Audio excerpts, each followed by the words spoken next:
Hello viewers, welcome back to பொற்செல்வியின் தமிழ் சமையல். தலத்தப்பம் ரெசிபி எப்படி பண்ணுறதுன்னு பார்க்கலாம். இது வந்து ஒரு ஆத்தென்டிக் கேரளா ரெசிபி.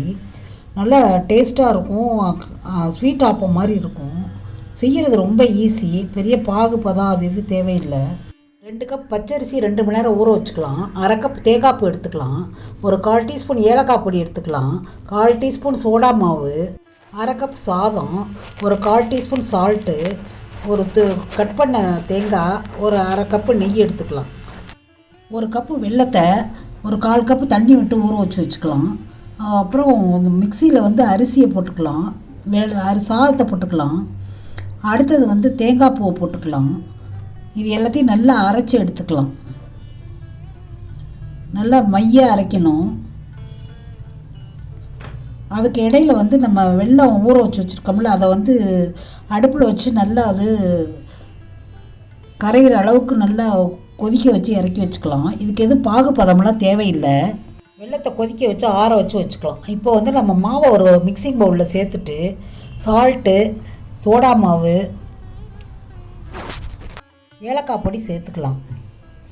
இப்போ இது எல்லாத்தையும் நல்லா கலந்து விட்டுக்கலாம். நல்லா சால்ட்டு சோடா மாவுலாம் கலக்கிற அளவு கலந்து வச்சுக்கலாம். இதுக்கு இடையில் ஒரு பேனில் 2 ஸ்பூன் நெய்யை விட்டுட்டு அதில் அந்த நறுக்கின தேங்காயை வந்து வதக்கி எடுத்துக்கலாம். சின்ன சின்ன பல்லாக போட்டுங்க, அப்போ தான் நல்லா டேஸ்ட்டாக இருக்கும்.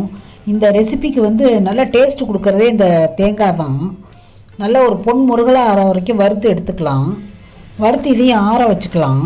இப்போ இது எல்லாமே அடுத்தது நம்ம வெல்லம் சேர்க்குறப்ப கூட நல்லா ஆறின பதத்தில் தான் இருக்கணும். தேங்காய் பூவை இந்த மாவில் கொட்டிக்கலாம். இந்த ஸ்வீட்டில் வந்து ஹைலைட்டே இந்த வதக்கின தேங்காய் தாங்க. அடுத்ததாக வெல்லம் நம்ம பாவு காய்ச்சி வச்சுருந்தோம்ல, அதையும் சேர்த்துக்கலாம். போட்டுட்டு எல்லாத்தையும் நல்லா கலந்து விட்டுக்கணும்.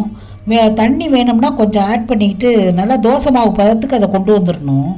கொஞ்சம் கூட தண்ணி இருந்தாலும் பரவாயில்ல, அதாவது ரொம்ப தண்ணியாக இருக்கக்கூடாது. தோசை மாவு பதத்தை விட இன்னும் கொஞ்சம் கூட தண்ணியாக இருந்தால் போதும். ஊற்றுறதுக்கு நல்லா வரும்.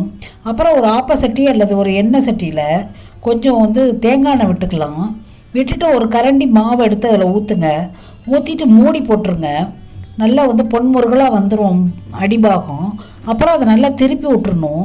திருப்பி விட்டோன்னா நல்லா அதுவும் பொன்முருகலாக வேகிற அளவு வேக வச்சு எடுத்துக்கலாம். மறுபடியும் வந்து மூடி தான் அதை வேக விடணும். அப்போ தான் 2 பக்கமும் யூனிஃபார்மாக வேகும். அது இப்படி நம்ம ஒன்று ஒன்றா போட்டு எடுத்துக்கலாம். ஒரு டயத்தில் ஒன்று தான் செய்ய முடியும். ஆனால் நல்லா குயிக்காக வெந்துடும். அது இன்னும் டேஸ்ட்டுக்கு வேணால் நம்ம இந்த பல்லாக போட்ட தேங்காயே அது மேலே போட்டுக்கலாம். ரொம்ப டேஸ்டான ஒரு பலகாரம் இது. வீடியோ உங்களுக்கு உபயோகமாக இருக்கும்னு நினைக்கிறேன். பிடிச்சிருந்தா லைக் பண்ணுங்கள், கமெண்ட் பண்ணுங்கள், ஷேர் பண்ணுங்கள், மறக்காமல் சப்ஸ்கிரைப் பண்ணுங்கள். இம்மிடியட்டாக ஒரு 2 ஹவர்ஸில் ஒரு நல்ல ஸ்வீட் ரெடி ஆகிடுது. மீண்டும் ஒரு பதிவில் சந்திப்போம். வணக்கம்.